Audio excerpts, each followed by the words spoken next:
Hello, everyone, and thank you for joining our Celer and Crypto.com live video AMA today. I'm Tina Baker-Taylor, General Manager for the UK at Crypto.com, and it's my pleasure to be your host for today's live stream session.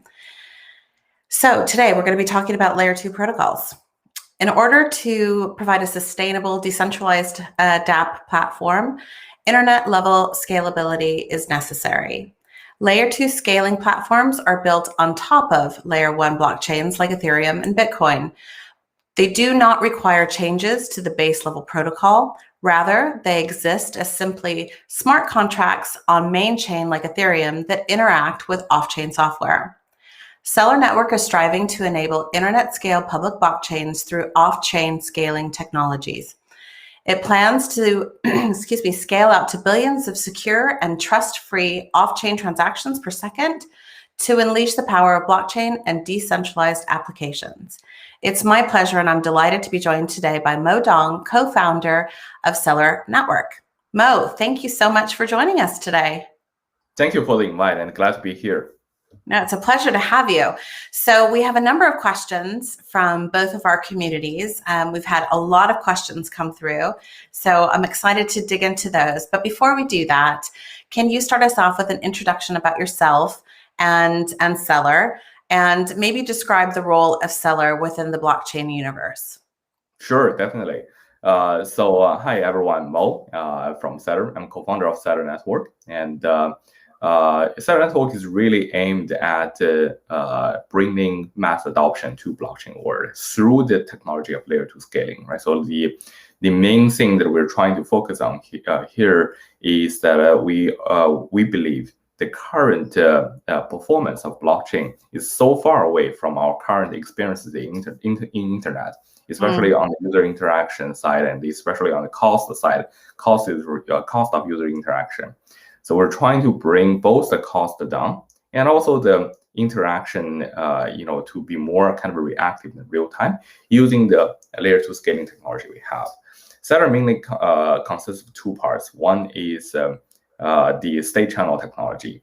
And the state channel technology is really the capability to have real-time interaction between different participants in decentralized applications.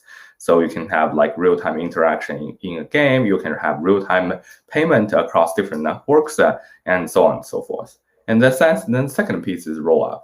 So rollup has been a pretty popular technology in terms of layer 2 scaling recently.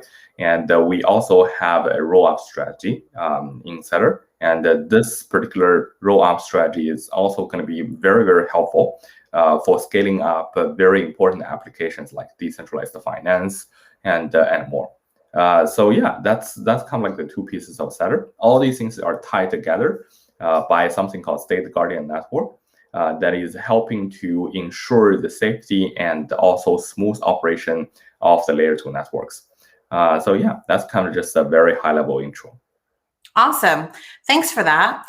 So let's try and dig in a little bit more about the organization itself. So we see Celer Network recently announced a new DeFi component called Layer 2 Finance.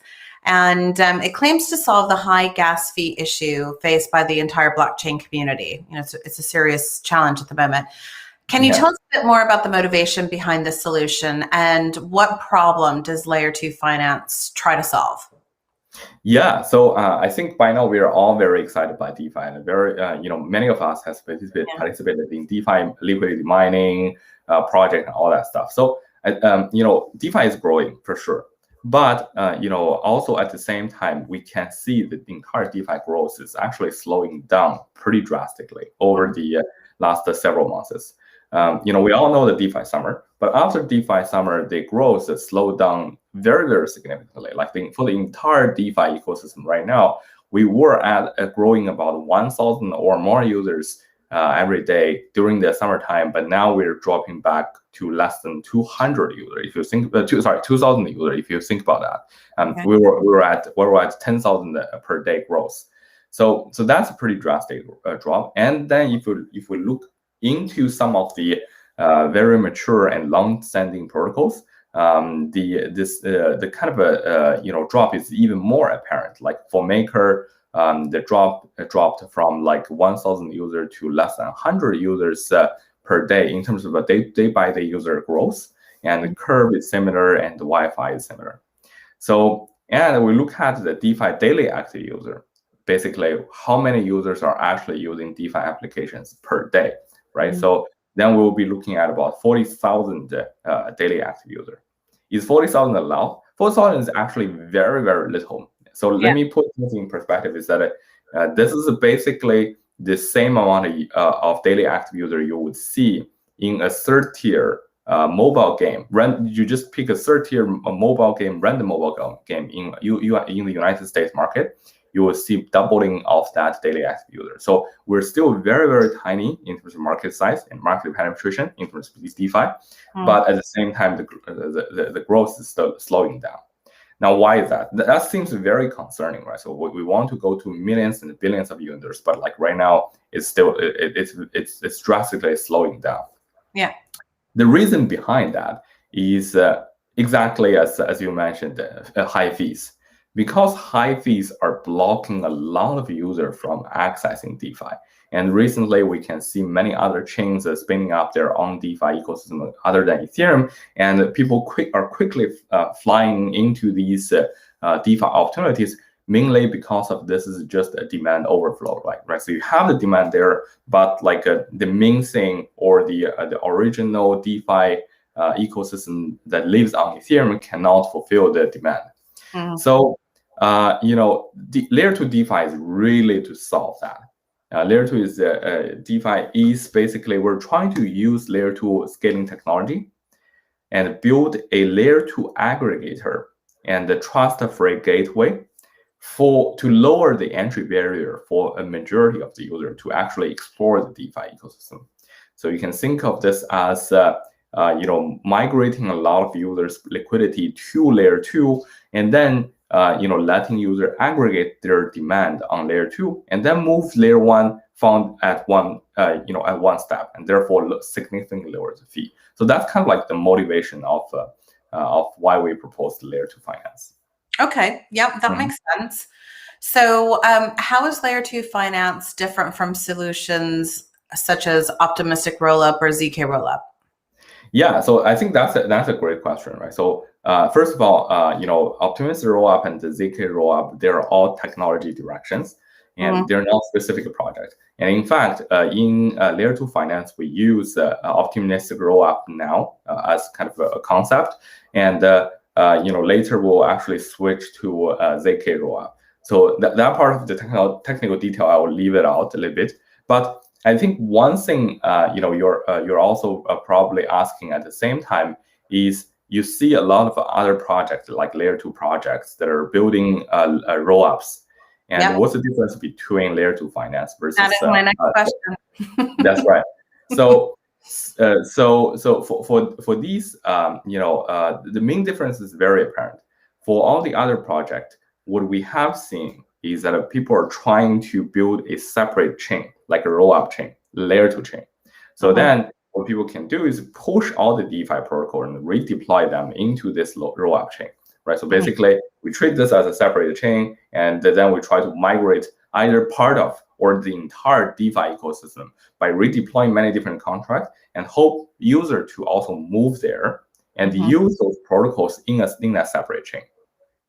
Okay. However, that has very big challenges. On the technical side, the Layer 2 roll-up technology itself is pretty young, and there are a lot of frictions around that. How to deposit and make sure that the withdrawal is instant, and how do you connect with centralized exchange ecosystem? How do you make sure that the chain how doesn't screw up the critical DeFi mechanisms like liquidation and all that stuff? And what's worse here is that actually it will cause liquidity fragmentation.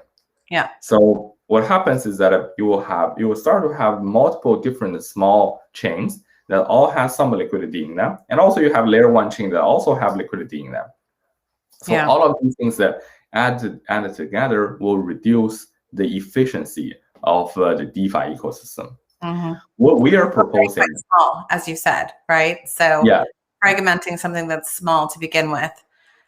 Fragment something small to begin with. It will further hinder the the growth opportunity of DeFi. And like how to just one simple question is okay, so we now have yield mining for some of these protocols. Do we launch just the entirely new protocol there, or how do you kind of migrate the yield mining from both layer 1 to layer 2, and how do you do that allocation and all that stuff? Become very, very tricky. Yeah. Right. So what we're proposing is different. We're proposing, instead of just try to push DeFi protocols all to layer 2, we try to bring the layer 2 directly to DeFi protocol. Now, what I mean by that, so from a high level, this is how layer 2 finance works. That it basically instead of pushing the smart contract to layer 2, it only aggregates liquidity to layer 2. So basically, user will be depositing their fund into a layer 1 pool contract, which is like the roll-up contract. And when it deposits into this contract, just like they interact with any other DeFi apps, their balances will show up in a layer 2 DeFi finance, in the layer 2 finance balance. That's the layer 2 balance. And they're all small users, right? So they have like $1,000, $100, and they want to just explore, let's say Compound. Now, before layer 2 finance, what can they do? They can try to deposit in Compound. Let's say there's Alice who wants to deposit into Compound, and the gas fee alone will cost maybe $150 right now, right? Yeah. And it's very clear it's infeasible for Alice, who have like only $150 to begin with, to actually play with Compound and get that 10% yield.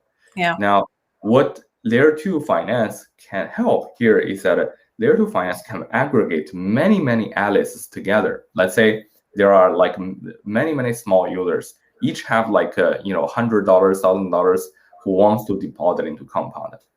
Instead of doing doing each or fulfilling each of the requests individually, the layer 2 finance here, as a layer 2 protocol, is aggregating all these transactions together and doing all of these transactions at once, like basically for all of these users instead of n times. So it drastically reduces the cost. And it's very, very important to note that this entire process is trust-free.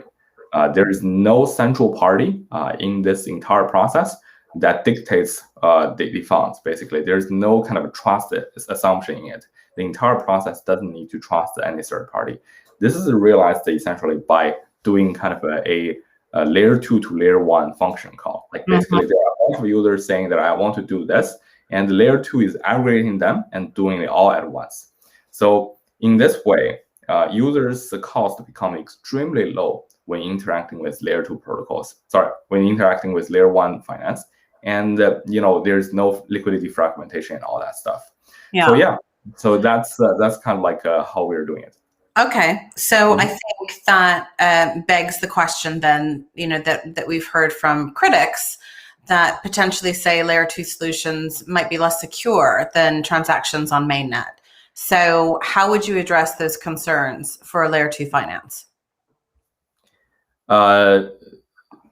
Sorry, could you repeat the question? I just lost the connection for a moment. Yeah. No, not at all. So, we're talking about, trustless, completely decentralized, and there have been skeptics that have raised the issue that layer 2 solutions are potentially less secure than transactions that are made directly on the mainnet. So how did you address those concerns? Yeah, I think that is also a very, very good question, right? So, for layer 2s, the most important thing to note is that for either optimistic rollups, ZK rollups, or things like state channel, they share if they work properly. That's a big if here, right? So like I'll expand on that. If they work properly, then the security level for this layer 2 construct is the same as layer 1 transactions. So there's no fundamental difference in terms of the security levels. So however, there are a lot of things that need to be taken care of, right? So let's start with layer 2 rollups.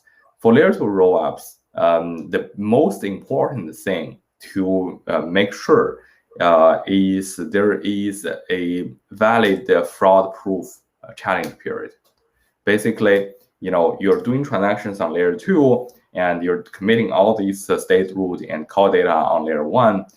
So from a high level, you can think of like the entire layer 2 ecosystem as if we're not kind of going into the court. Let's treat like layer 1 as the legal court system, right? So we're not going to court and kind of just sue each other every day, but we're doing business like outside the court.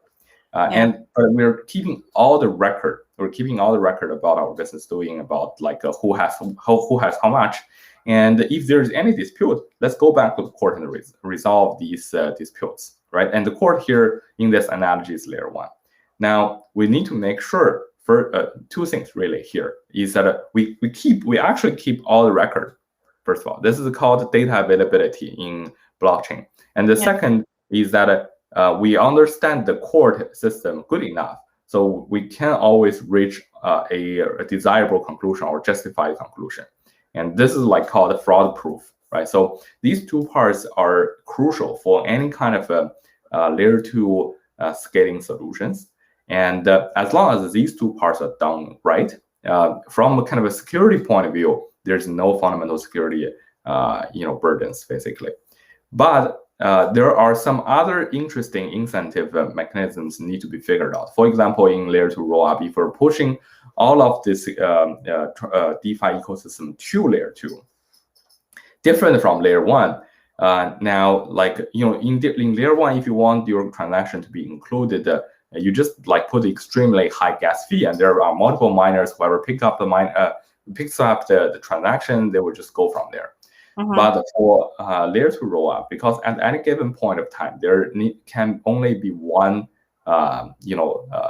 depositor. There can be only one block producer, and for that one block producer, his power is very big. Like he can basically control the entire layer 2 transactions and say, okay, I'm going to reject your transaction. Let's say there's a liquidation transaction happening on layer 2. And the sequencer or block producer can say, oh, okay, I'm going to censor your transaction, and therefore you cannot liquidate that particular position that I have. So the incentive becomes much more complex, and we need to have a better way in terms of like selecting who produces a block and when. So these kind of things are more challenging in layer 2 than layer 1. But having said all that, these things can be solved given time. And for example, Celer is solving the block producer problem by using something called state guardian network to make sure that the block producer itself is a very decentralized network and can be pretty resistant to censorship and attacks. So these things can be solved, but like they definitely take time to kind of have additional protection around them. Brilliant. Thank you for providing some more information on that. So when can we expect Layer 2 Finance to launch? And will it only be available on Ethereum? Yeah. So we're hoping to have it live sometime in Q1. But that obviously depends on how many different protocols we support. And also at the same time, what's the timeline for some of the security audits that we deem very, very important. In the beginning, we'll launch on Ethereum, but like as I mentioned, even for those faster chains, when a demand reaches a certain level, the scalability is still not enough, and in those cases, Layer 2 Finance can be used on those different chains as well. Okay, great. All right. Well, we have a lot of other things to talk about besides DeFi, so let's move on. Yeah. So I see that you guys recently also launched Seabridge, which looks like a really interesting piece of technology. So tell us a little bit more about what Seabridge is. Sure. So what Seabridge is really a technology construct that can help users to move funds quickly across different kind of small networks, right? So, this is tied to the entire layer 2 narrative here. We're entering an era where you have a lot of different layer 2s. You have ZK rollups, you have different kind of opportunity rollups, and a main burden or main hurdle here is the speed to move fund between layer 2 and layer 1. Like, if you deposit funding to layer 2 and then try to withdraw that, if it is entirely done on chain, like in the corresponding layer 1 and layer 2, it may take 7 days or even longer for your fund to be withdrawn from one small chain to the other. Yeah. Right? So what we're trying to do here with Seabridge is to extend on the state channel technology we already have in the open source community, and then extend that into just adding the capability to make cross-chain transactions that can kind of just make sure that different small components like layer 1, layer 2 can be connected together, and their funds, user funds in them can be transferred to each different chains quickly. So you can think of a very, very good use case here is that if I want to exit from layer 2, I can just connect with the Seabridge, and without waiting for 7 days or 14 days, my fund can be immediately withdrawn to layer 1. So that's the benefit of Seabridge. Okay, and is this only going to be available on Ethereum layer 2s, or will it be available for other chains? Yeah, this is also a great question, right? So we built this the entire state channel network as a blockchain agnostic construct. What that means is that the communication on layer 2 is the same, but you can think of when we support additional chains, we're essentially building plugins on these small chains, right? So like we're trying to build different kind of adapters into these different chains. Now for Ethereum layer 2, most of the Ethereum layer 2s are EVM compatible. So the adaptation is very, very simple. Like basically we just plug in a new smart contract on this Ethereum layer 2s who support smart contract and EVM compatible. And then all of these layer 2s can be connected together. Value can be transferred among them very quickly. And for other chains, for other different kind of chains, then we also need to build adapters on top of them. One important thing that we have already built is the substrate module on Polkadot. So Polkadot is different from Ethereum, obviously, but it uses a different kind of programming model. And we build a substrate module on Polkadot, and what this means is that we can also support the plugin there, and therefore we can kind of start to have a cross-chain value transfer across Polkadot and across Ethereum really quickly. So there's no need to kind of have long delay or use a centralized exchange. You can really just bridge these two chains together really quickly. So in the future, we're looking into extending to more kinds of layer 2 that is not EVM compatible. For example, for layer 2 finance, we may actually also use a Seabridge as a way to exit and deposit into the ROA, and also for other chains as well. Brilliant. Well, I think, when you're looking at the layer 2 scalability requirements, that interoperability is going to be really important, I think, for the community to actually grow.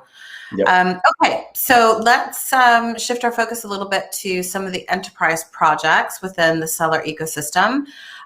We've received a lot of questions around Celer X. So can you tell us a little bit more about what Celer X is? Yeah, so Celer X is really a ecosystem product that built on top of Celer Network's open source technology. Okay. So you can think of this as kind of our incubated project and incubated team. What this ecosystem component or kind of ecosystem product is doing here is utilizing Celer's open source technology as a core technology to gaming industry, right? Okay. So today in gaming industry, there are really just two kinds of monetization functionalities. One is using advertisement monetization, like basically if you play a game, you watch ads, and the developer will receive some fund from revenue from the advertisers. And then there's also the in-app purchases. There are virtual items that you purchase. It's a very, very exciting line that is happening also on blockchain that is on the NFT side. But what Celer X is really trying to do is it is trying to use a different kind of monetization model, which is esport. Right, so esport is becoming bigger and bigger, and while we see all these hardcore esport, there is also the very big opportunity for mobile esport. And for mobile esport, what it can do is you can really have the capability to participate in tournament, and by paying real money entry fee and win real money reward. So, but this carries a lot of complexities. In terms of like user management, in terms of like how to do intelligent matchmaking, and also how to process payments for the users.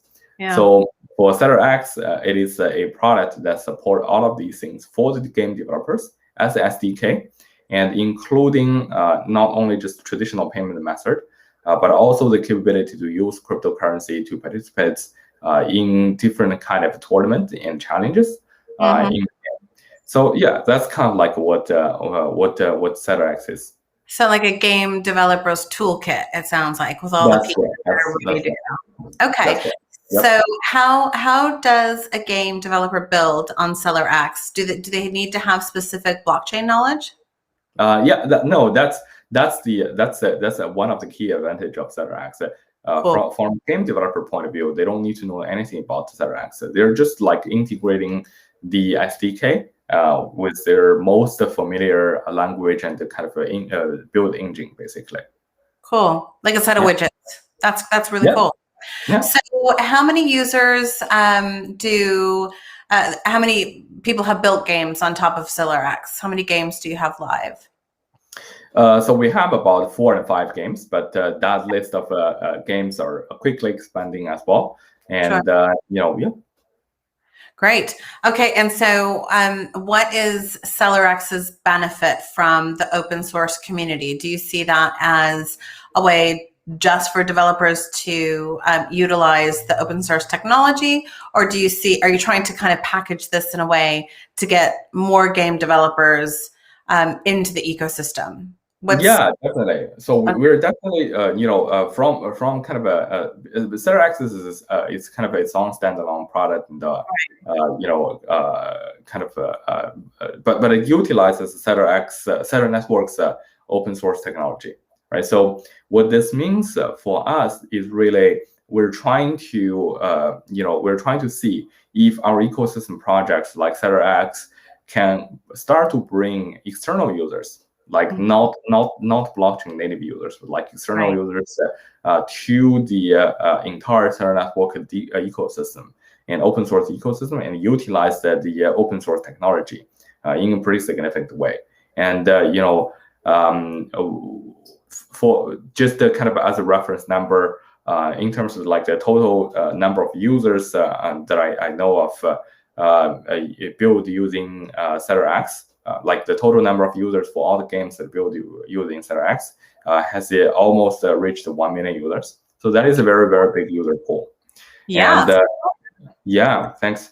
And for those batch of users, if we can eventually push them to more blockchain native world, like basically saying, okay, you're now more exposed to the blockchain technology, and that's something that can be very, very exciting. So we're trying to kind of see what's the opportunity there and what is the timeline look like for us to kind of push that initiative forwards, basically. And maybe one interesting thing can be that we can work with the Celer X team and kind of just say, okay, how about like let's bridge these two things together. The Celer X is a massive amount of user with the capability to do DeFi. For these users, or introduce decentralized finance to these users through the very easy to integrate Layer2 with finance. Indeed. So these are the very exciting opportunities I have. No, that's really exciting. I think one of the things that we talk about a lot in the industry is, the technology is cool, but it has a lot of friction, right? Yeah. And so things that we can do to remove the friction so that people are using blockchain technology, but much like the internet, they have no idea about the protocol that it sits on top of. They just send emails and, shop online, right? That's right. That's right. Yeah. Okay, so speaking of open source, let's talk a little bit more about the Celer tokens. We haven't talked about the token yet. So what's the role of the Celer token within the Celer ecosystem broadly? Yeah, so Celer token is, as I mentioned, both of the technology constructs for rollups and state channels are tied together by something called a state guardian network. Right. Well, what is a state guardian network? Is really the key component to ensure the safety and smooth operation of the entire off-chain ecosystem. Right. So as we kind of talked about what is layer 2's security assumption is that first of all, we need to keep all the trails, like in terms of a dispute, right? So if there's any dispute happen, we need to have all the proofs, and then we need to make sure the dispute proof actually works. So what is a state guardian network really doing here are really just these two things, right? So for in the state channel case, when people are transacting off chain, they're entirely transacting off chain without touching the layer 1 blockchain. But there is a very, very critical point here. When let's say when a user goes offline, their counterparty can try to submit something called state proof to the blockchain, basically saying that okay, if my counterparty goes to sleep, I can use a old state instead of the newest state between us to try to steal fund from my counterparty. Right. Now, that is a very, very dangerous situation, and we need to resolve that. And how to resolve that is by utilizing basically a watchtower, right? So like someone will watch for the blockchain and ensure no one is submitting older state or kind of less favorable state for you on the blockchain, and from the layer 2 world, because layer 1 doesn't really know what's happening in layer 2. Right. And the state guardian network is precisely for that. Like when users are going offline, or when users finish a certain set of transactions, the user just sync up the most recent state proof with the state guardian network, and the state guardian network will record those state proof for a certain period of time to ensure there's no kind of a malicious dispute against the user. That's for the state channel part. And also for the rollup part, right? So I mentioned how to select a block producer on rollup blockchains is extremely important. This is probably the most important incentive mechanism design piece in the entire layer 2 rollup world. So instead of using very complex mechanism of auction and all that stuff, we reuse the decentralized network of state guardian network. The state guardian network is itself a decentralized DPoS system, and to act as a block sequencer, act as a block producer, so that we can increase actually this security and make it faster to confirm with certain level of security for the layer 2 rollup construct. So basically, when users are submitting their rollup transactions, they're not submitting to a single server, but they're submitting to the entire state guardian network. And state guardian will determine what is the sequence for these transactions and who will post these transactions actually to layer 1. So these are the things that we are these are the things that state guardian network is doing. And for Celer token holders, Celer token holder will stake their Celer tokens into the state guardian network and become a state guardian, or delegate their stakes to certain state guardian network node or state guardian network validator, and for these validator to interact with each other and also ensure a safety, ensure a secure network for this entire layer 2 operation. So how does someone set up a Celer node to become a state guardian network validator? Can you just describe that a little bit? Yeah, it is actually a very, very simple setup process. If the underlying Celer network, state guardian network is built using similar things like Tendermint And if there's any experience in running a tendermint node, it's very, very easy to join Celer Network as a validator. Okay. Yeah. Great. Okay. So where can users delegate their Celer today? So, a user can always go to our open source community website, sgn.celer.network, and there are ways to delegate their Celer token very easily with the list of validators that are running in the network. And there are some other centralized exchanges also part of our validator ecosystem. For example, Binance. And then you can also delegate the Celer token there by just like using Binance's interface as well. Okay, cool. Great. All right.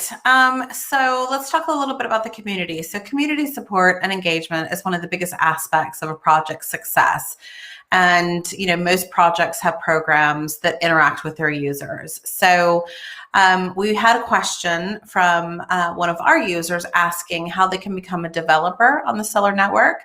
What are the requirements for that and for operating a Celer network?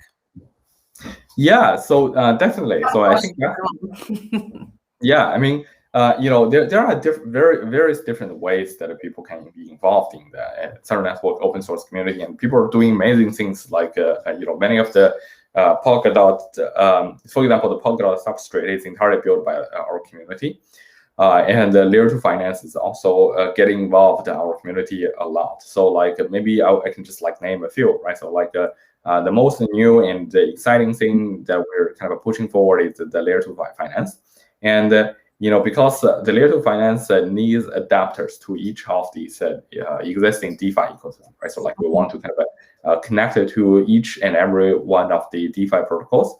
There are definitely going to be a lot of adapter works there. So we will launch bounty programs, and the community can kind of just choose from the bounties to build these very important pieces for Celer Network. So that's kind of just for the Celer Network itself, right? So it's an open, we develop in open, and we contribute the open source protocol as a whole, basically. And there are also various different pieces in terms of the Celer Network's ecosystem that people can build on top of, right? So for the state channel network, we have a very complete SDK, both on the server side and also on the web interface side. So you can build instant payment applications using Celer's web SDK, and also you can build like this kind of a very advanced pay-as-you-go services across different networks, across different blockchains using Celer's Go SDK and server-side SDK. So all of these things are possible. And if you're application builders, and especially more on the gaming side, there's ecosystem projects like Celer X, which provide a very easy to use interface for user to kind of directly integrate their game and integrate their game while integrating part of the state channel technology and the layer 2 scaling technology. So all of these things are possible, and we welcome our community to build on top. Okay, so somebody has asked, do you have any special plans to attract and expand the community? So I guess that's kind of what can the community look forward to that you might be doing specifically around community engagement over the next year or so? Yeah, so we have always been very kind of, we pay a lot of attention to our open source developer community.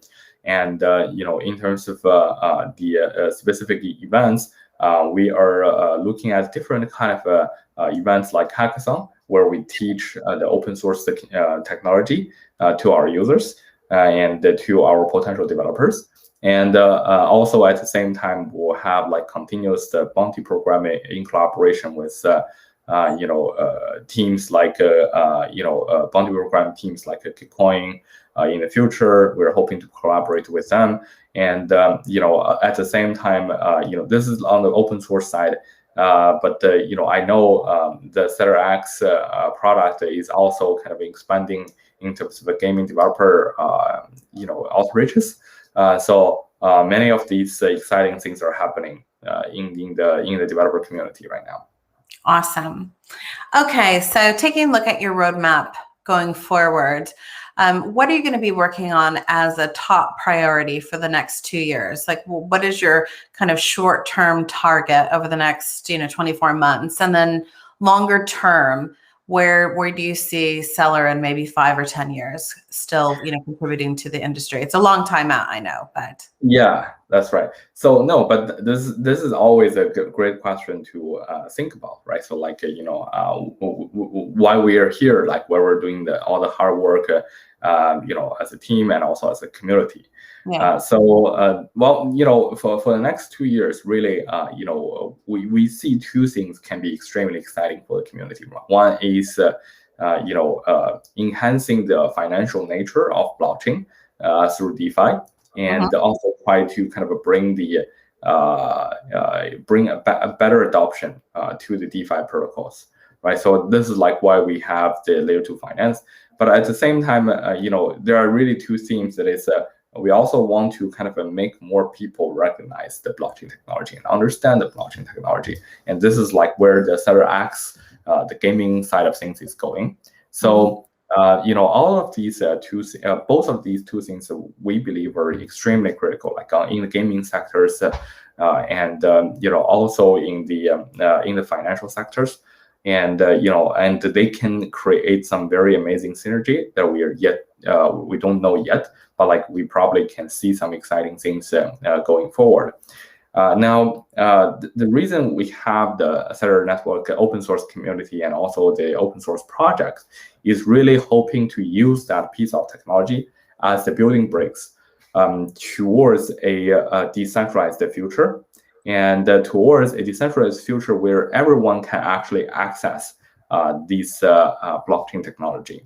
Yeah. The reason we want that is because we really have to do that. Like, because today, if a normal non-blockchain user are using, let's say, Twitter or Facebook, they're expecting millisecond level delay. And from a kind of we as blockchain community world, we're maybe 2 or even 3 orders of magnitude away from that kind of a user experience expectation. Yeah. Right. And they're of course not expecting to pay extra amount of dollars if they're like creating a tweet or interacting with some people. And all of these things need to be hidden away from the user. We're like building at the very, very low level of the entire blockchain ecosystem, and we want to kind of continuously move up and wrap things around, and at the same time make sure that the underlying technology supports us and enables us to kind of present the mass adoption users with a very, very smooth and easy to use interface. So that's kind of like the kind of the ultimate goal here, basically. Yeah, the vision. Well, people don't think about this, but the first email, the first several thousand emails took like 2 days to send. Yeah, that's right. Yeah. Right. Yeah. Obviously, the evolution of the benefits of technology have become exponential, right? And I think you raised a really interesting point that the bar that you're trying to jump over today is set significantly higher because we have different expectations from technology in the way of like time, how easy something is, how much friction there is. So it's a great vision to have to simplify that and make it easier to use, for sure, especially in areas like finance. And the gaming thing I just think is quite cool, right? Yep. Brilliant. Well, it's been such a pleasure to have you join us today. And thank you so much to your community and to our community for participating in the event. Mo, do you have any parting words for us? Do you have any things that we didn't cover that you want to let the community know about before we say goodbye? I just want to say that thank you for inviting me into this AMA. We haven't done a lot of like a video VMA recently, but these are all very good questions from our community, and let's bring mass adoption to blockchain together. Brilliant. Great. Again, thanks to our audience. And if your question was asked during today's AMA, then you may have won a share of the Celer prize pool. And if you have, it will be deposited into your app in 14 days. You can follow Mo on Twitter it's at NO89TH key. So no 89th key. Did I get that correct, Mo?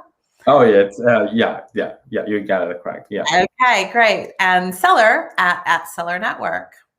And just before we go, in case you happen to miss it, I don't know how you could, we've just, we launched a promotion, a trading promotion. If you purchase $100 of Bitcoin or more before the 8th of March, you will be entered into a random prize draw for one of 4 Teslas. So if you're considering stocking up on your stats, definitely take a look at that promotion. You can check that out on our Twitter at crypto.com, and where you can also find additional details about replay for this AMA and future upcoming AMAs. Mo, thanks again. It's great to have you. All right, thank you.